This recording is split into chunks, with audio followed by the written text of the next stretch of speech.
한없이 가벼운 정치 토크쇼 장르만 여의도 1월 3일 순서 시작하겠습니다. 오늘 장르만 여의도에서는요. 어제 정말 충격적인 사건이 있었죠. 이재명 대표에 대한 피습 사건 정리를 먼저 좀 해드리도록 하겠습니다. 그리고 평론가 두 분을 모셔서 평론가 분들과 함께 사건의 파장이라든지 또 재발 방지 대책 등도 한번 살펴보는 시간을 먼저 가져보도록 하겠고요. 그리고 인터뷰 시간에 이인재 전 의원을 모시고 세칭 올드보이의 귀환이다 이런 얘기들도 많이 나오고 있는데 그분과 함께 이야기 좀 나눠보도록 하겠습니다. 그리고 충격적인 가스라이팅 사건이 하나 있었는데 그 뒷이야기까지 살펴보는 엑스파일 시간도 함께 준비가 되어 있습니다. 자, 그러면 저희 장르만 여의도 먼저 장르만 브리핑부터 시작을 해보도록 하겠습니다. 먼저 신혜원 기자 오늘도 함께 해주시고요. 어서 오십시오. 네, 안녕하세요. 네, 그리고 시사평론가 김성환 평론가님 오늘 함께 하십니다. 네, 어서 오십시오. 안녕하세요. 네, 서영주 더불어민주당 상근 부대변인도 오늘 오셨습니다. 네, 안녕하세요. 네, 어제 많이 놀라셨죠? 많이 놀랬죠. 예, 그래서 저희도 사실 이제 11시에 라이브를 시작인데 10시 반쯤 이제 사건이 있지 않았습니까? 네네. 예, 그래서 저희도 굉장히 좀 충격적이었고 하여튼 급하게 내용들을 좀 바꾸느라고 어제 방송을 거의 이제 2시간 내내 이재명 대표 관련된 내용으로 진행을 좀 했는데 네. 당에서는 지금 굉장히 당연히 놀라셨을 테고 어느 정도 지금 입장을 좀 보이고 계시는 겁니까? 그러니까 어제 정말 백주대낮에 이 테러 사건이 우리 야당 대표한테 벌어졌는데 손이 떨리더라고요. 그래서 영상을 보는데 저는 웬만해서는 잘 안 놀리는 편인데 계속해서 가슴이 뛰고 화도 나고 네. 그런 상황이었는데 아마 나머지 의원들도 거의 비슷한 입장이었던 걸로 제가 알고 있어요. 네네. 그래서 어제 그런 좀 끔찍한 일에 대해서 당에서 좀 차분하게 일단은 동요하지 말고 좀 대응을 하자라는 네. 의견들이 있으셨고 현재 이제 어제는 이제 긴급 최고위가 열린 상태고 네. 오늘 지금 이제 긴급의총 그래서 오전에 지금 해서 당내에서 여러 가지 어떤 언행이라든지 발언이라든지 그런 부분을 조금 자제하고 네. 이재명 대표의 KO 쪽으로 좀 집중하자 이런 얘기들이 지금 오가고 있습니다. 네.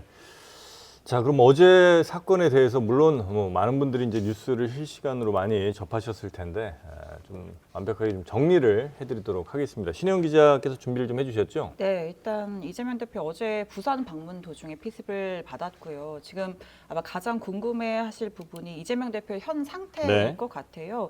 어제 이제 서울로 헬기로 이송이 돼서 서울대학교 병원에서 오후 3시 45분에 이제 혈관 재건수를 받았습니다. 그러니까 내 정맥이 손상이 확인이 돼서 이제 거기에 인위적으로 새로운 관을 삽입하는 혈관 재건수를 받았는데 한 1시간 정도 수술이 걸릴 거라고 했는데 네. 생각보다 더 오래 걸렸습니다. 한 2배인 한 2시간 가까이 응급수술을 했고 현재는 의식을 회복했지만 아직은 퇴원 시점을 논하기나 면회가 가능하다거나 이런 걸 좀 논하기는 어려운 상태라고 하고요. 네. 현재 중환자실에서 입원을 해 있다고 하고 의식은 있는 상태라고 전해지고 있습니다. 네.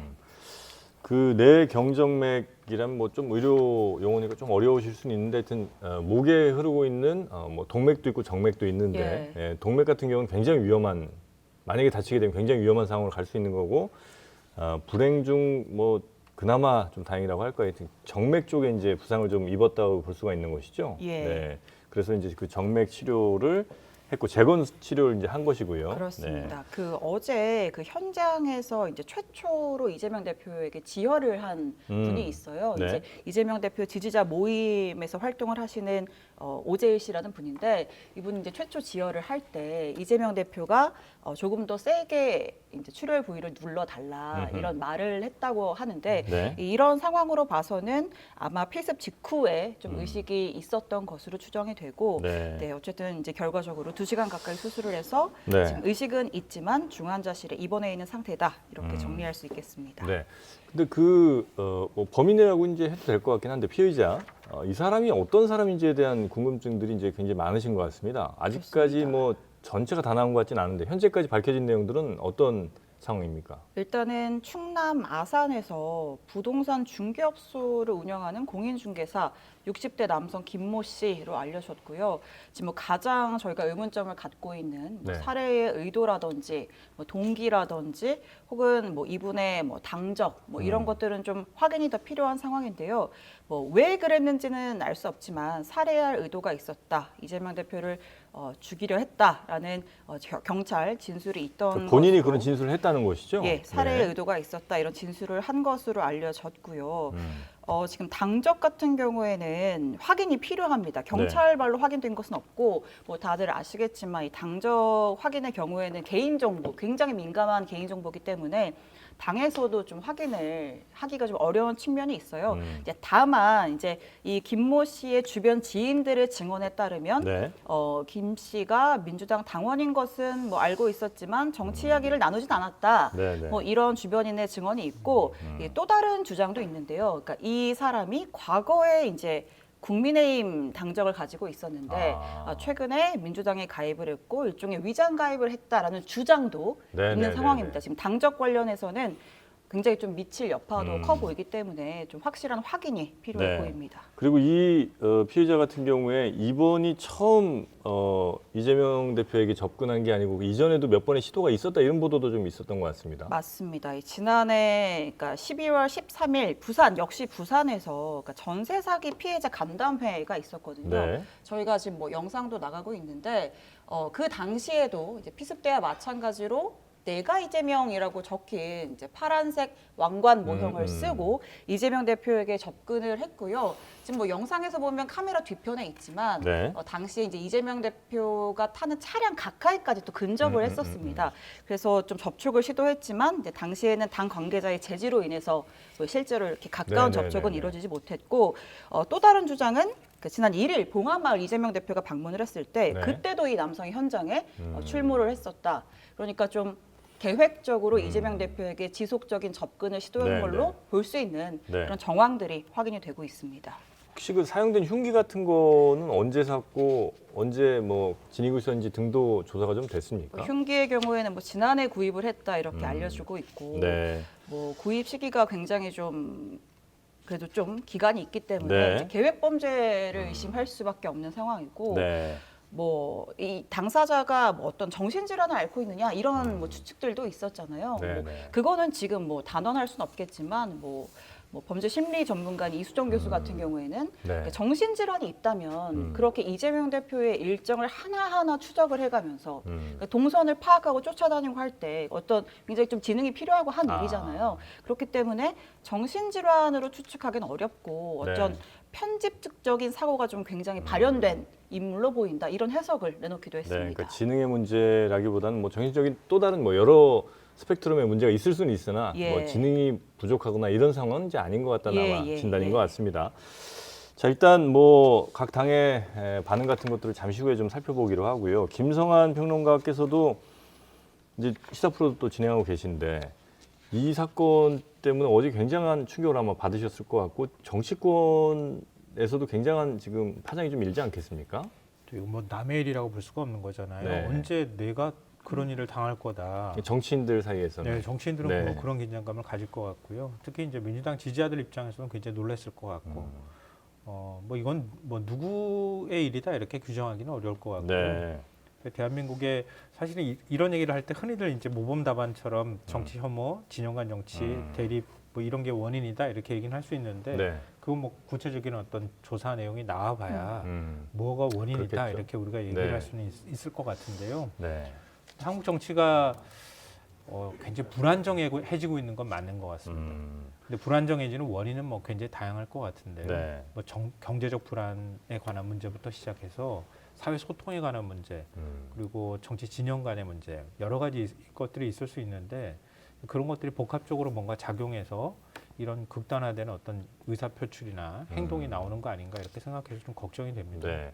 아직 뭐 저희가 판단하기는 좀 일러 보이긴 합니다만 이걸 정치적인 어떤 테러 뭐 이렇게 우리가 이해하는 게 더 이 진실에 좀 근접하는 걸까요? 아니면 한 개인의 아주 그 극단적인 일탈 뭐 이렇게 좀 보는 게 더 맞는 상황이라고 좀 보십니까? 일단 겉으로 드러나는 행위로만 보면 정치적 행위로 보이는 건 사실이잖아요. 그러니까 뭐 특정한 야당 제1야당 대표가 네. 정치 행보를 하는 데 있어서 그 자리에 내가 지지합니다 이렇게 해서 근접하고 난 다음에 네. 어떤 일종의 테러 행위를 저질렀다.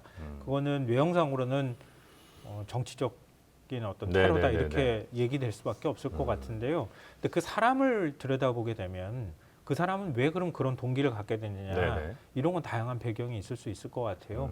그건 이제 섣불리 우리가 네, 네, 미리 네, 예단할 필요는 없을 것 조사가 좀 같습니다. 더 필요하겠죠. 네.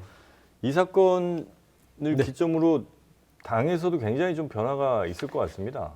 앞으로 뭐 유세를 한다든지 뭐 하여튼 많은 사람들을 만날 수밖에 없는 총선 또 시즌이기도 한데요. 네네. 예, 어떻게 좀 뭐 대책 같은 것들을 좀 마련하고 이건 있습니까? 비단 민주당의 문제는 아니에요. 그렇죠, 그렇죠. 민주당만 네. 국한된 건 아니고 전체적으로 선출직 공직자들 그러니까 정치인이라고 할 수 있죠. 그래서 대의민주주의를 실천하는 어떤 그런 역할을 하는 분들께서 네. 위축될 수 있다라는 측면에서는 좀 여야가 이런 방안을 고민해야 되지 않겠냐 생각이 들고 한동훈 비대위원장도 지금 일정 취소를 좀 했었어요. 네. 네. 왜냐하면 이재명 대표 피습이 있었기 때문에 이런 부분들에 있어서 그분도 이제 말하자면 여당 대표잖아요.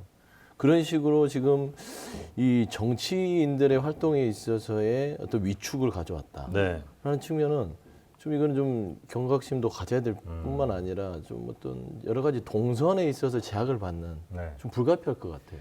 실제로 네. 그 어제 그러니까 이게 지금 자칫 이게 단순한 하나의 사건이 아니라 뭐 정치 테러 혹은 보복 범죄로 이어질 수 있는 가능성이 있잖아요.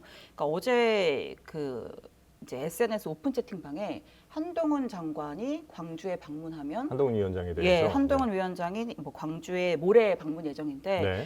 네, 4일이죠. 내일이네요. 네, 방문 예정인데 광주에 방문하면 이제 뭐 테러를 가하겠다. 네, 뭐 그런 좀 비속어를 써가면서 어떤 행동을 가하겠다 이런 글이 네네. 올라왔습니다. 그래서 네. 당장 뭐 경찰이 출동을 했고 자택에서 이 40대 A 씨를 긴급 체포하는 일이 있었는데 네. 지금 이런 식으로 계속해서 뭐 정치인의 방문 장소를 찍어서 뭐 내가 테러하겠다 뭐 이런 식의 글들이 올라온다면 네. 총선 활동이 굉장히 위축될 수밖에 그러니까 이게 보면은 네. 각 당에서 결국에는 강성 지지층에 대한 어떤 그 감정을 조절할 수 있는 조치들은 필요할 거는 같아요.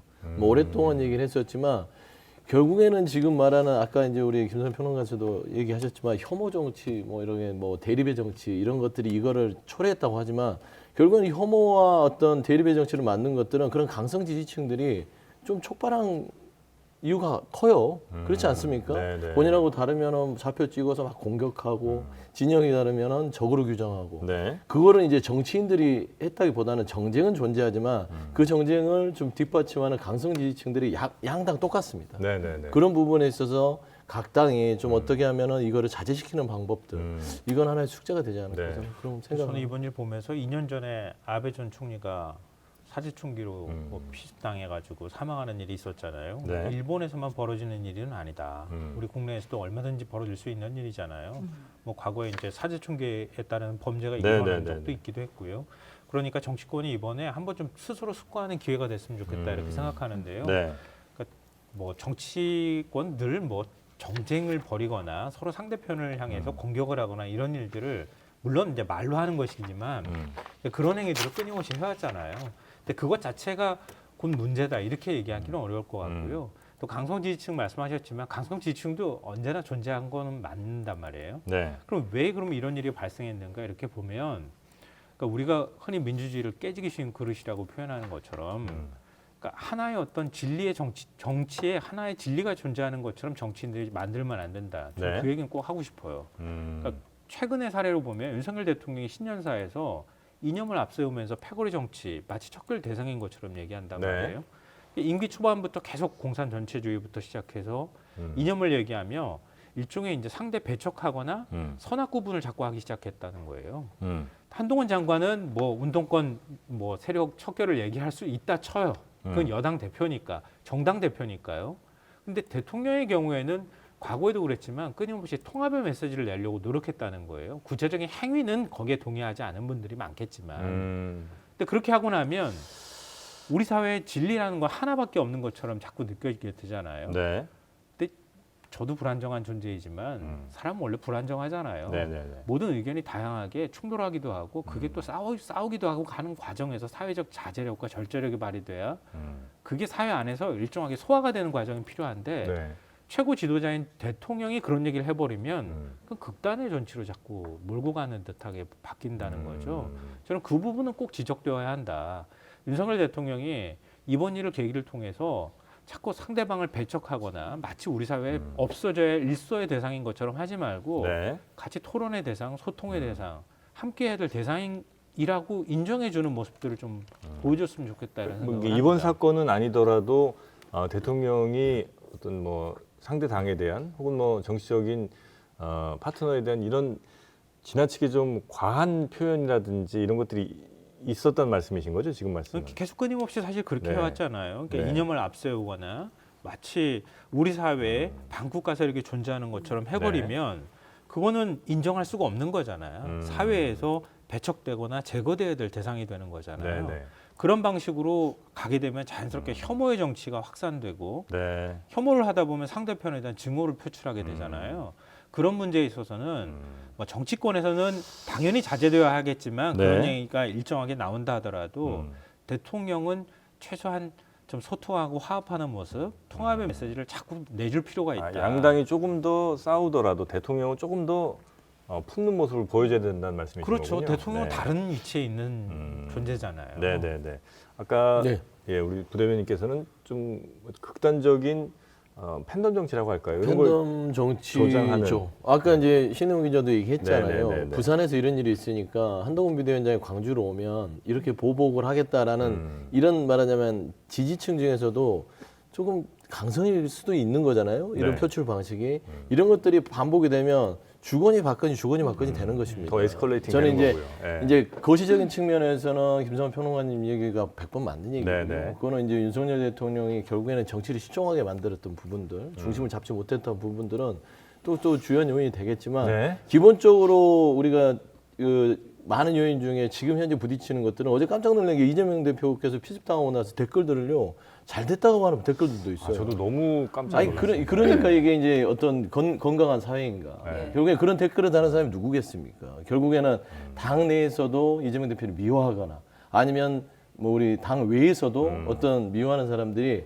아무리 그래도 사람이 목숨을 이게 촉각을 다투는 상황에서 네. 잘 됐다, 뭐 아깝다, 음모론을 제기한다거나. 음모론도 제기하고 네. 결국 이런 것들이 정치를 혼탁하게 만들고 혐오를 더 고를 깊게 만든다는 네. 근데 것이죠. 네, 그렇게 이제 왔던 배경에는 정치인들이 또 그런 것들을 그렇죠. 약간 길에서 또 이용하는 이용하는 한다거나. 부분들이 네. 있기 때문에 이런 부분들을 좀 양당이 이번 기회를 통해서 좀 돌아보는 계기를 삼아야 된다. 네. 그런 얘기를 하죠. 뭐 양당 말씀하셨지만 민주당도 당연히 민주당이 제일 포함된다. 많이 봐야겠지요. 그 네. 부분에 대해서는 비판해서 자유롭지 않다고 생각하는데요. 그렇습니다.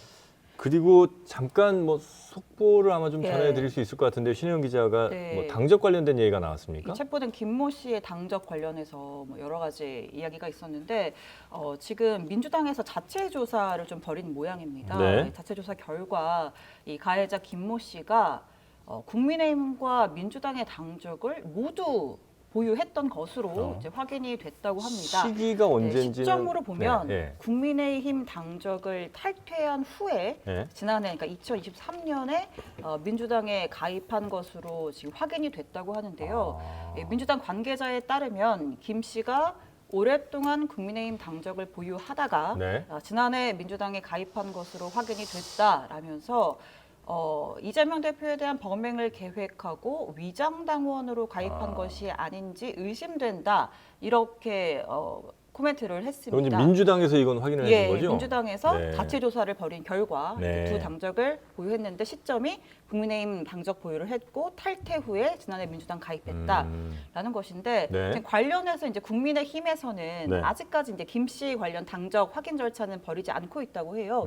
국민의힘의 입장도 좀 들어봐야 할 것 같은데 네. 일단은 근데 네. 이 사람이 상대당 혹은 뭐 국민의힘 당적을 가졌던 걸 알 수 있나요? 이 당적 조사를 통해서? 그 자체 당은 뭐 언제 가입했는지는 알 수 있을 것 같은데 네. 상대당 당적을 가지고 있었던 것도 이게 조사 가능한 건가요? 제가 이 부분은 좀 네네네. 저도 잘 몰라서 네. 여쭤보는 건데 이 네네. 당원 가입서를 쓰잖아요. 네네. 입당 신청서를 쓸 때 네. 이 자신이 전에 가입했던 정당에 대한 이런 것들도 기록을 하나요? 쓰지 않죠. 쓰지 않나요? 네, 예. 그래서 아마 그거는 어떻게 조사를 했던 거나 뭐 도당 차원에서 예. 네. 아마 여러 가지 이제 주변 사람들을 통해서 아마 조사를 하지 않았을까 좀 추측은 되고요. 예. 네. 근데 뭐 당원 가입이 중요하지 않아요. 그러니까 이분이 당적을 뭘 가졌다는 거에 네네네. 이번 사건의 본질은 아니니까요. 결국 이 당원 여부를 가지고 무슨 음모론이나 뭐 여러 가지 정치적 해석을 하고 싶은 것 같은데 당원 가입은 강제가 아니고요. 네. 자격 심사가 있는 게 아닙니다. 본인이 그냥 온라인으로 나 이 당 탈당하고 나 이 당으로 갈 거야. 네. 아주 자유로워요. 그렇기 때문에 저는 이 부분에 대해서 왜 그렇게 주목하지? 라는 아니, 생각이 본질은 본- 아닌데 본질은 이, 아니죠, 예. 이 범행의 어떤 동기를 유추해 볼 수 네, 있는 동기를 여러 가지 유추할 수는 있죠. 근거가 그러니까 될수 뭐 있다. 국민의힘에 있다가 민주당 온 이유가 이재명 대표에 대한 어떤 오랫동안 계획을 세워서 피습하기 위한 그런 계획을 세웠다는 동기는 되지만 저는 이런 당의 당원이다 아니다 네네네. 라는 부분들이 왜냐하면 최근에 이분이 충남 아산 거주잖아요. 예. 네. 거기 지역구가 이제 강원시구원이에요. 강원시구원한테 문자 폭탄이 온대요. 아. 왜 이런 당원을 가지고 있어서 이재명 대표의 결과적으로 이렇게 했냐. 그러니까 이제 이성적 접근이 안 된다는 소리죠. 그래서 저는 이런 부분들을 네. 저는 촉발시킬 수 있기 때문에 뭐 어떤 사실 여부는 가려야겠지만 네. 이게 큰 중요한 문제는 이게 아니다. 민주당에서 그런 공식적으로 밝힌 겁니까? 아 공식 입장은 아니고 네. JTBC의 취재 결과 네, 일단 네, 네. 관계자의 설명이 이런 설명이 있었다라는 기사가 났는데요. 추가적인 내용은 더 들어오면 전달을 네. 하겠습니다. 좀 확인이 꼼꼼히 되고 난 다음에 그렇죠. 예. 네. 예, 그 범행 동기하고 연결할 만큼의 뭔가의 확인 사실이 좀 드러났을 경우에 가능한 얘기일 것 같고요. 당에서 섣불리 이런 내용을 발표하는 거 만약에 발표를 했다고 하면은 그 뭐 적절하지 못한 거다 이렇게 생각합니다. 네. 자, 하여튼 뭐 그거는 저희가 사실 확인이 좀 더 되고 나면 이제 말씀을 드리도록 하고요. 지금 현재 정치권에서 반응이 계속해서 좀 나오고 있죠. 뭐 네, 뭐 두 분 국민의힘에서도. 말씀하신 거랑 네. 마찬가지로 한 목소리입니다. 네. 정치 테러를 규탄한다. 증오 정치, 혐오 정치 그만하자 이런 목소리 내고 있고요. 어제 대통령이 바로 입장을 밝혔죠. 결탄코 있어서는 안 될 일이 벌어졌다고 했고 한동훈 위원장 같은 경우에는 대선에서 일정을 수행 중이었는데 네. 일정 수행 중에 이제 본인이 긴급 어떤 브리핑을 자처를 해서 기자들 앞에서 관련 입장을 밝혔고 그 신년 인사회 자리에서도 이제 대전 시당 당원들에게 인사를 하기에 앞서서 이제 먼저 유감 표명을 했습니다. 그 장면 저희가 잠깐 준비를 했습니다. 네. 대전 네. 시당 위원들과 함께 이야기 신년 나누군요. 인사회 자리였는데요. 네. 네, 관련해서 내용은 네 그렇습니다. 뭐 절대로 지금 있어서는 나오고 안 있군요. 됩니다. 네. 안 되는 일이 벌어진 것이고요. 더불어민주당의 이재명 대표님의 빠른 회복을 진심으로 기원합니다. 수사당국은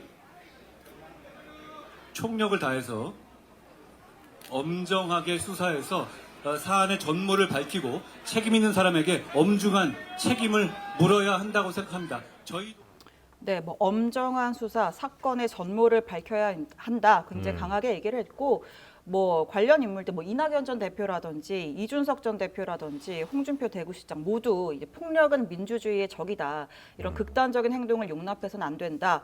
증오의 정치, 검투사 정치, 죽고 죽이는 검투사 정치 그만둬야 한다. 이렇게 한 목소리로 이야기를 했는데요. 그 말씀하신 대로 지금 이제 이재명 대표 피습 관련해서 음모론까지 제기가 되고 있는 상황이잖아요. 그러니까 어제 한동훈 위원장이 이렇게 인사말을 하는데 네. 이제 이재명 대표의 피습 사건을 전해 들었다라고 하니까 한 이제 국민의힘 여성 당원이 뭐 이렇게 쇼입니다 이렇게 소리를 지른 거예요. 그 현장에서요? 예, 현장에서 그러니까 한동훈 위원장이 곧바로 제지를 했습니다. 손을 이렇게 하면서 제지를 하면서 사실 그러한 이게 당원의 목소리를 제지하지 않으면 계속해서 좀 당이 그걸 부추기는 것처럼 보일 수도 네네네. 있고 확대 재생산이 될 수 있잖아요. 그래서 제지를 하면서 그렇게 말씀하시면 안 되고 내가 피습을 당했다고 내가 피습을 당했을 때처럼 좀 생각을 해달라, 그러니까 입장 바꿔 생각해달라 하면서 좀 당원을 자제하는 모습을 네. 보이기도 했었습니다. 이후에 일정도 지금 좀 취소를 했죠? 예, 어제 그 오후에 있었던 뭐 대구 신년 교례회 그리고 어제 2+2 여야 협의체 회의가 있었는데 그런 일정들이 취소가 됐고 지금 뭐 여야가 함께하는 그 신년 뭐 이제 원래 대통령 신년 이제 인사회도 있었는데 이런 일정들 여야가 함께하는 일정들은 좀 당분간 좀 계속해서 지연이 될 걸로 보입니다. 네네네. 물론 이제 지금 가장 중요한 것은 이재명 대표의 이제 빠른 회복이겠죠. 뭐 그것은 뭐 두말할 나위 없이 가장 중요한 것일 텐데 그 이후에도 정치권에서 일단 총선을 준비하는 입장에서 뭔가 궤도 수정을 한다든지 다른 변화가 좀 있지 않을까 하는 생각도 드는데 이 부분은 혹시 우리 평론가께서는 어떻게 보십니까? 전체적으로 일정이 수년되는 현상들이 나타날 것 같은데요. 일단 민주당이 당장 이제 총선을 준비해야 되잖아요. 뭐 일단 공관위원장을 임명한 상황이기 때문에 공관위도 꾸려야 하고 그리고 이제 본격적으로 공천 심사 작업에 들어가야 되는 상황이란 말이에요. 지금 이제 경선을 계속 지금 준비를 하고 있기도 하고요. 네. 근데 그게 지금 당 대표가 부재한 상황이 돼버렸잖아요. 그러니까 치료하고 퇴원하는 데까지는 시간이 걸릴 거라는 거죠. 그 공백 기간을 어떻게 그럼 지도부가 잘 메울 거냐 이게 당장 급선무일 것 같고요. 네. 아니요, 그보다 더 중요한 게 있네요, 사실은. 그러니까 불필요한 정치적 해석을 한다거나 아니면 또 다른 어떤 음모론이 나온다고 해서 거기에 대해서 맞대응한다고 당원들이 섣불리 나섰을 경우에 나타나는 역풍이나 이런 것들을 먼저 단속하는 게 일단 제일 급선무일 것 같고요. 그 다음에 이제 지금 당 대표 부재 상황, 공백 상황을 어떻게 메울 것이냐, 관리할 거냐. 이 부분이 또 그다음 문제일 것 같고 또 민주당에서는 제일 큰 뭐 현안 중에 하나가 당 분열이었었잖아요. 이낙연 전 대표의 신당 창당 기정 사실화도 있고요.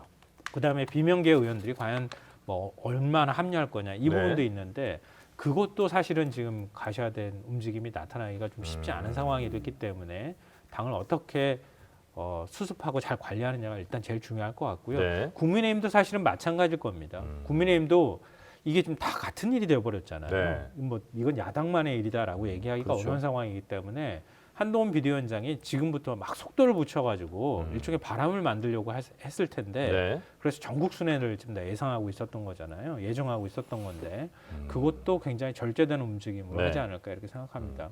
신당 일정들도 네. 꽤 차질을 빚겠죠. 그렇죠.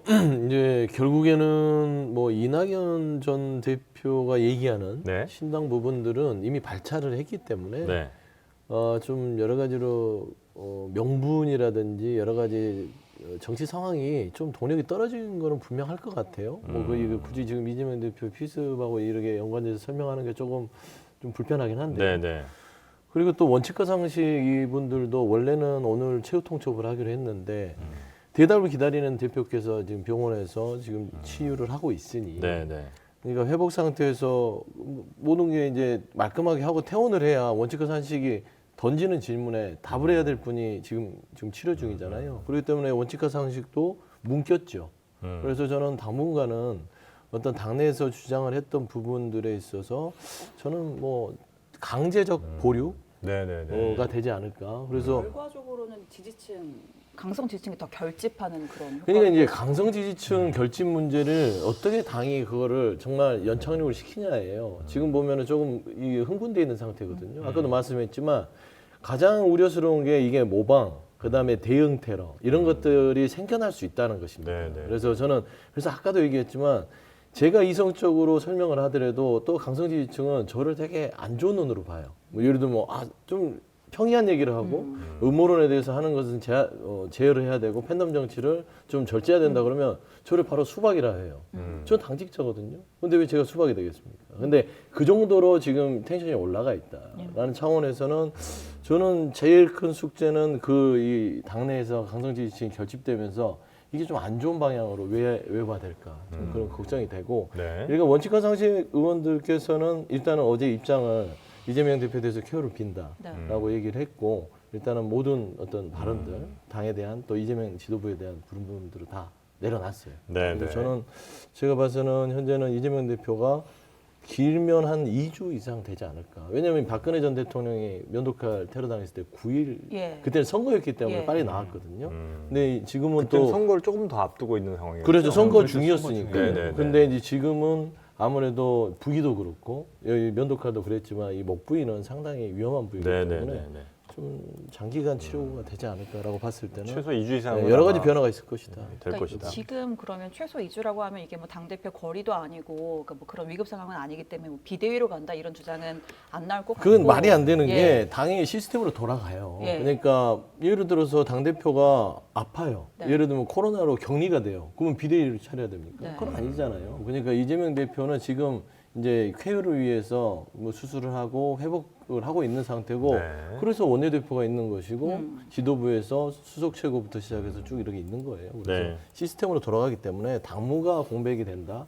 그렇게 되면 비례로 간다. 그거는 너무 과도한 주장입니다. 네. 뭐 단식할 때도 이재명 대표가 현장에서 또 그렇죠. 도장 찍고 당 대표 업무를 봤으니까 예. 근데 민주당 안에 강성 지지층의 목소리만 있는 건 아니거든요. 네. 그러니까 민주당 지지자들 가운데 일부인 거죠. 그렇죠. 예. 근데 일본도 그러니까- 이제 목소리가 워낙 크다 보니까 좀 많이 그렇죠. 과대표되는 경우가 좀 있죠. 말씀하셨던 것처럼 그걸 어떻게 그러면 절제된 방식으로 표출할 거냐, 그걸 지도부가 어떤 역할을 할 거냐, 이걸 제대로 그동안에 못했다고 비판을 받는 거잖아요.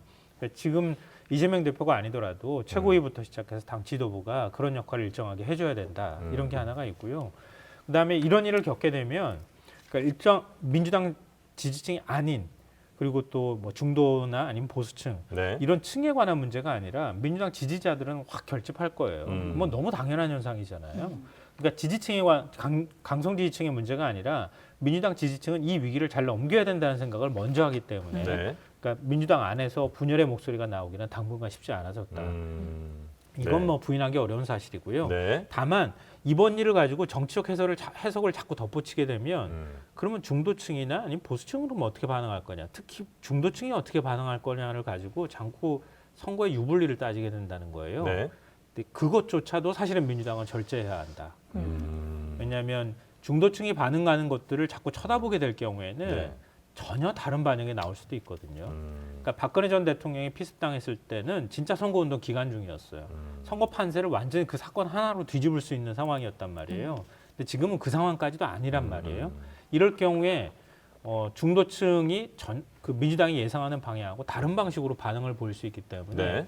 민주당이 그런 부분에 있어서조차도 지금 절제된 방식으로 의사표출을 해야 한다고 끊임없이 당원들한테 요구해야 하고 당부해야 한다 이렇게 네. 생각합니다. 그러니까 이제 당에서 뭐 공식적으로 그런 목소리를 내지는 않겠습니다만 보통 이제 그런 적극적인 혹은 뭐 열성 지지자들 같은 경우는 별도의 뭐 커뮤니티라든지 뭐 이런 데서 이제 그런 목소리들을 많이 냈고 그런 극단적인 목소리가 많은 사람들로부터 또 그 커뮤니티 내에선 지지를 받고 그게 이제 이슈가 되면 또 당에서 예전 같으면 그걸 활용해서 또 이런 목소리도 있다는 식으로 당원들의 목소리를 좀 과대표해서 얘기했던 경우가 있었던 것 같은데 이번엔 네. 이제 그래서는 안 된다는 말씀이신 거죠? 네. 그리고 또 언론도 좀 자제를 해야 되는 보도를 자제해야 된다 생각하고요. 네.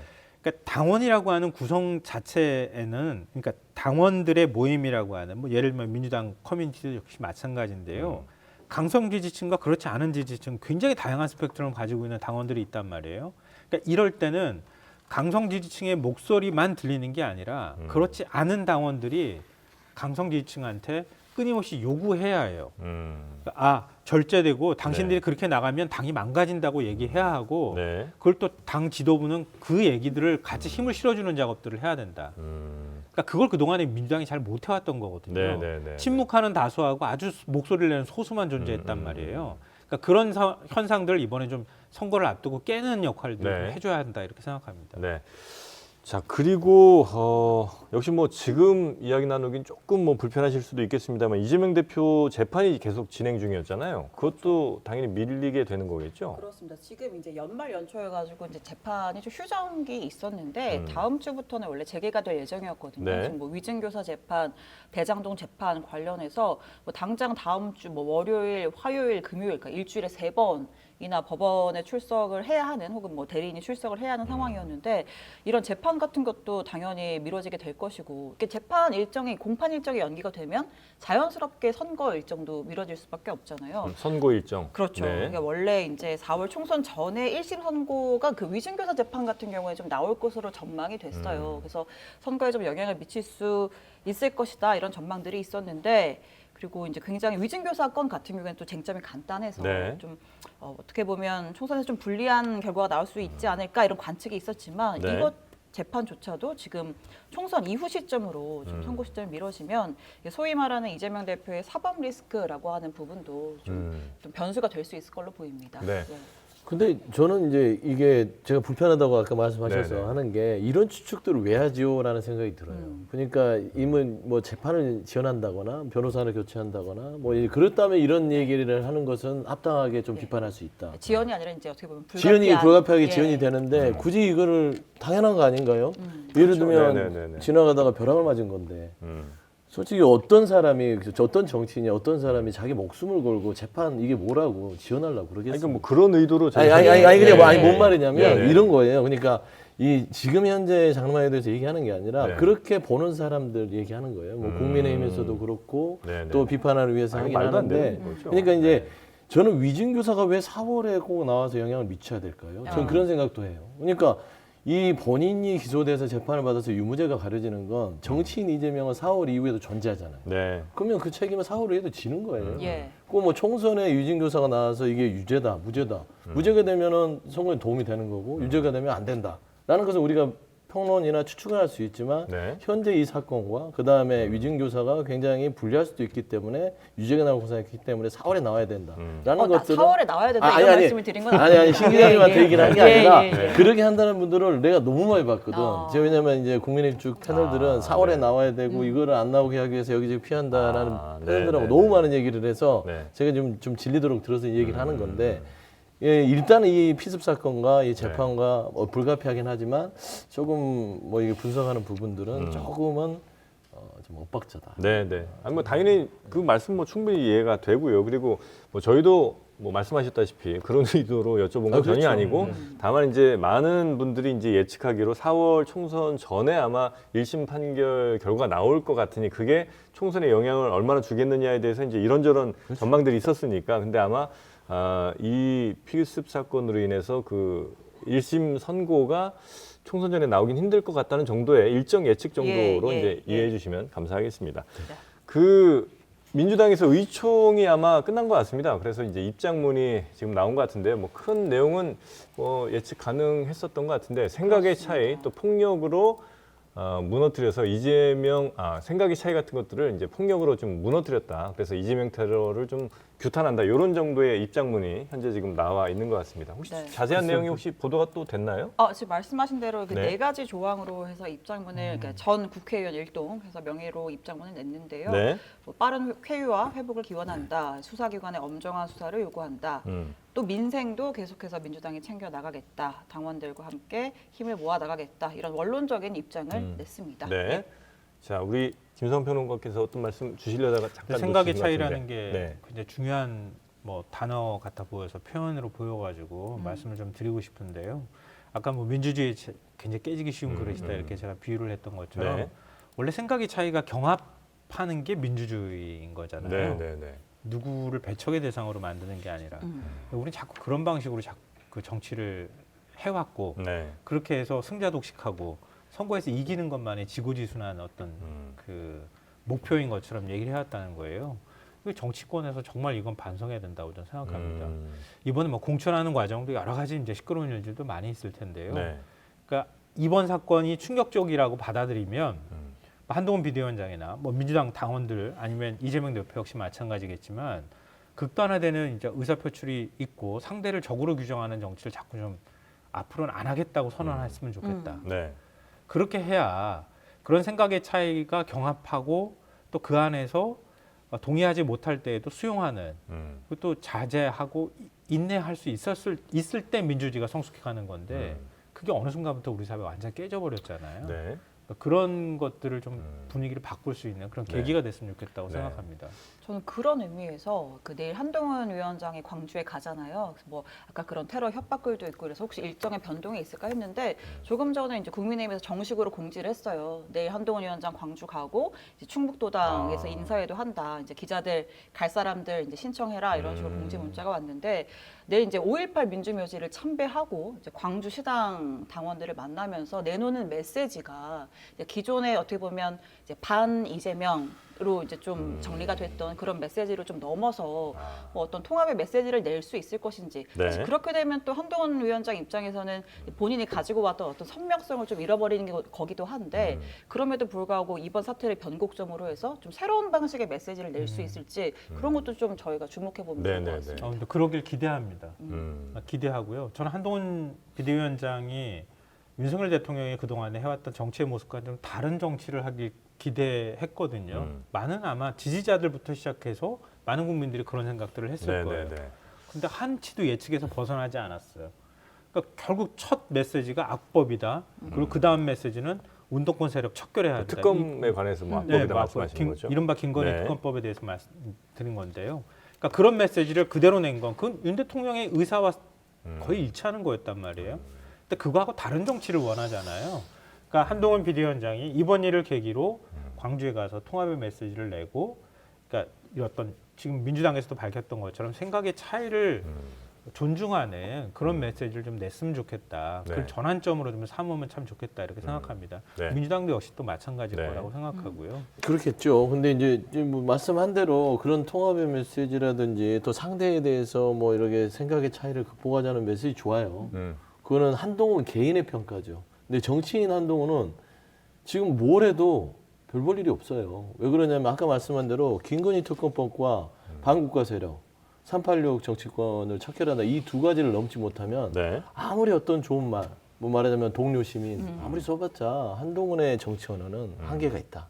저는 좀 그런 말 좀 덧붙이고. 네. 그러니까 기존의 모법을 깨라고 했는데 못 깨잖아요. 못 깨니까 못 문제가 깨죠. 되고 결국에는 김건희 특검법을 본인이 대통령과 반해서 건의할 수 있다면 한동훈 비대위원장은 정말 모든 단어들이 네. 정말 이 말과 행동이 똑같구나 인정받을 수 있을 것이다 저는 네. 생각합니다. 이제 민주당에서 판단하는 부분일 수도 있을 것 같다는 생각은 합니다. 예를 들어서 김건희 특검법은 뭐 악법이다 이렇게 얘기하는 것이 민주당에서 굉장히 이건 도저히 뭐 별 볼 일 없는 사람이라고 이제 판단을 하셨는데, 혹은 또 국민의힘 지지하시는 분들은 또 그게 맞다라고 또 보실 수도 있는 거죠. 그러니까 생각의 차이를 뭐냐면 네. 양극단 정치를 극복하는 거거든요. 생각의 차이는요. 이게 중간에 있는 이 부분을 많이 받아들여야 되는 거예요. 네. 그러니까 아주 좋은 방송국은요. 앵글이 한두 개만 존재하지 않습니다. 앵글이 많을수록 아 이건 정말 시설도 좋고 여러 가지 각도에서 다양한 파노라마를 보여줄 수 있는 거잖아요. 그러니까 앵글 자체가 다 하나예요.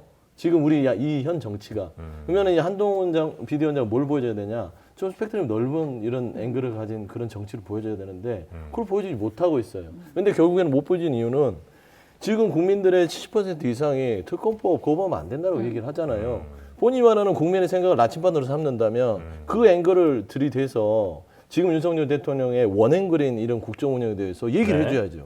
근데 그걸 안 하고 윤석열 대통령이 하나의 앵글에 들어가서 그냥 똑같은 조연 역할을 하는 것이다. 그렇기 때문에 한계가 있다. 저는 그런 말씀을 하는 거죠. 네. 최근에 여론조사 보면은 국민의힘 지지율이 조금 올랐잖아요. 그러니까 그래서 뭐 한동훈 컨벤션 효과다라고 하면서 뭐 예를 들면 좀 갈 곳을 잃었던 무당층 중에 좀 한동훈의 매력을 느끼는 사람들도 있다. 뭐 이런 해석들도 나오는데 중도층이 넘어가지 않았다. 그냥 컨벤션이에요. 지지층이 그냥 결집한 거다. 컨벤션. 말씀한 대로 컨벤션은 이렇게 아이스크림 거품처럼 푹 있다가 예. 때가 되면 녹아버리는 거예요. 이제 그거를 본인이 이제 뭐 단단한 어떤 그런 뭐 단단한 어떤 떡이나 뭐 이런 예. 걸로 챙기려면 네. 예를 들어서 이 아까 말씀한 대로 윤석열 대통령의 국정 기조와 반한 한동훈만의 스타일의 정치의 어떤 행보를 보여줘야 돼요. 네. 근데 두 분 다 보면 말은 잘해요. 윤석열 대통령도 말 잘하죠. 그다음에 한동훈 비대위원장 말 잘하잖아요. 근데 안 지켜요. 하나도 말을 안 지켜요. 지킨다. 아니 말만 해요. 멋있게 통합하겠다. 네. 의회를 존중하겠다. 국민이 무조건 옳다 하는데 뭘 옳아요? 한동훈 위원장은 또 국민의 생각을 나침반으로 삼는다는데 뭘 삼아요? 용산을 나침반으로 삼고 있지. 저 그런 생각이 듭니다. 양측이 약간 좀 비슷하지 않습니까? 아 그렇습니다. 민주당 부대변인이 네. 나오시니까 제가 오히려 너무 객관적이 돼가는 원래 준비 근데 그러니까 국민들은 기대를 하는 거잖아요. 그렇죠. 그러니까 한동훈이면 뭔가 바뀔 거라고 하는 기대를 넣어주고 싶은 거예요. 이 얘기는 뭐냐면 바꿔서 얘기하면 그만큼 실망했다는 얘기거든요. 그러니까 윤석열 대통령한테 실망한 여론이 상당히 많은 거예요. 이거는 여론조사 결과로 그냥 보여지는 거 아닙니까? 부정평가가 요지부동이에요. 이렇게 하기도 쉽지가 않거든요. 네. 이건 국민들이 거의 마음이 빙하기라는 얘기예요. 꽝꽝 얼어붙은 거예요. 그러니까 한동훈이라는 새로운 정치인이 등장해서 기존 정치 문법하고 다른 문법, 여의도 사투리 안 쓴다면서요. 기존 문법을 깨주길 기대하는 거예요. 근데 한동훈 장관이 그동안에 한동훈 비대위원장이 보여준 모습은 정치를 혐오하는 거예요. 기존의 정치 참 혐오스러워. 그러니까 싹 물갈이 해버리거나 아니면은 좀 민주당이라고 하는 정치는 운동권 세력이 지금 지배하고 있는 정당이야. 없애버려야 돼. 그러니까 우리는 이겨야 해. 그러니까 자기가 이겨야 될 이유만 얘기하지 왜 자기 짐을 국민들의 짐을 짊어지고 있어서 어떻게 이걸 더 좋은 방향으로 끌고 갈 것인지에 대한 얘기는 안 했다는 거예요. 네. 그 부분을 많은 국민들이 아쉬워하고 또 여전히 아직까지도 기대하는 국민이 많다. 그러니까 그 컨벤션 효과면 아마 그 효과라고 저는 생각해요. 네. 근데 이게 오래 못 갈 거라는 거예요.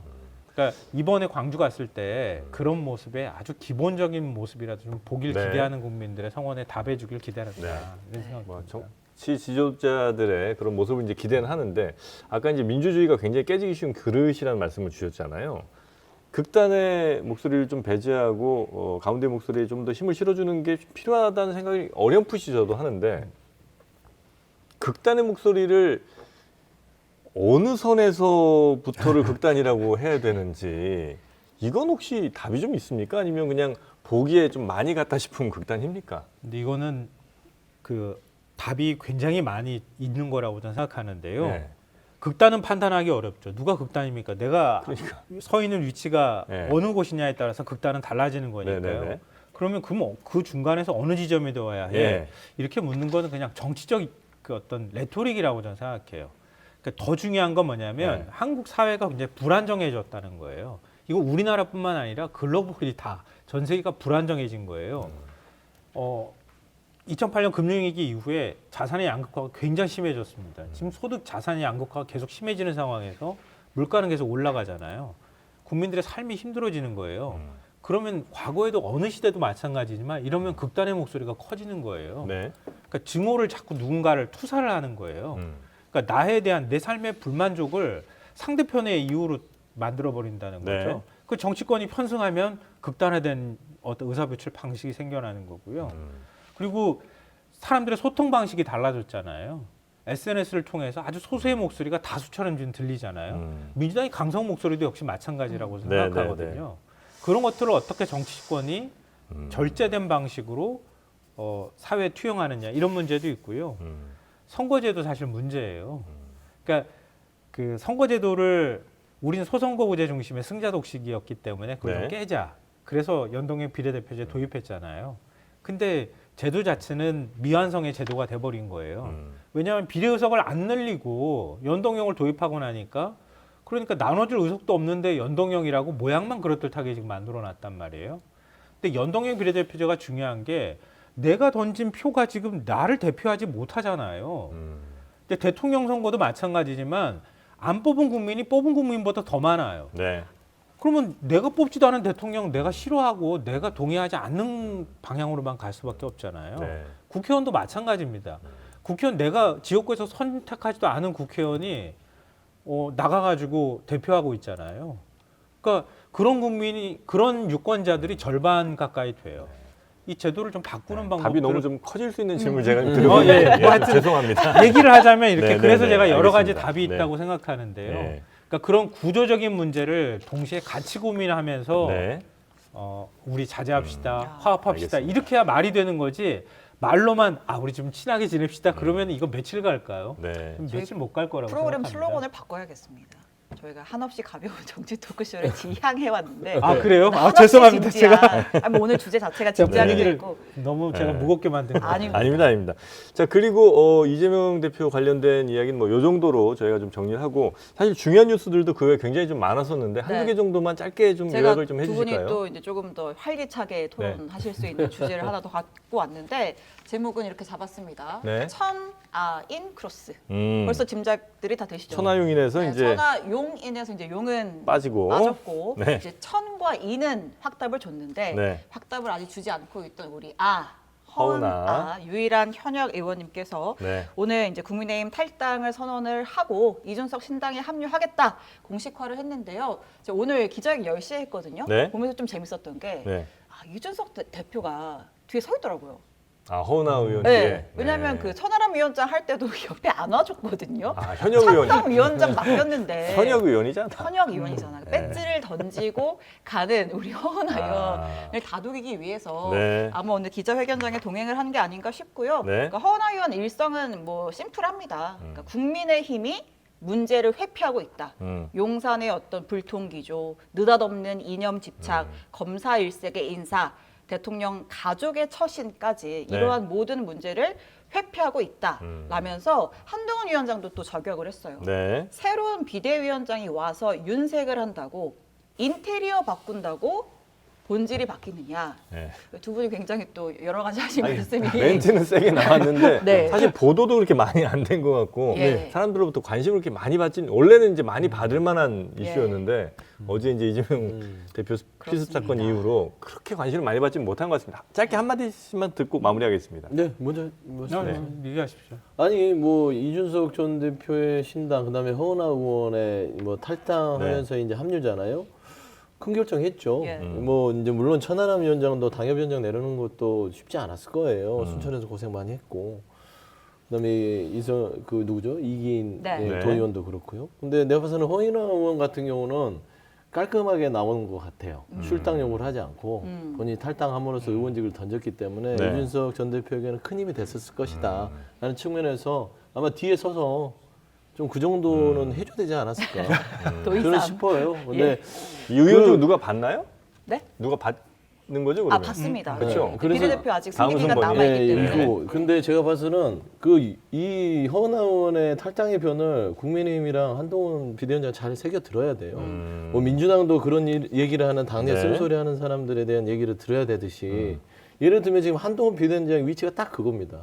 인테리어만 바꾼다고 속살이 바뀌냐 그거거든요. 네. 그래서 저는 허은하 의원의 어떤 뭐 발걸음에 대해서 뭐 제가 이제 같은 당 아니니까 축하는 할 수 없지만 네. 그래도 큰 용기를 결단을 내린 것이다. 좀 평가하고 싶습니다. 네. 인테리어 바꾸는 집 좋긴 좋죠.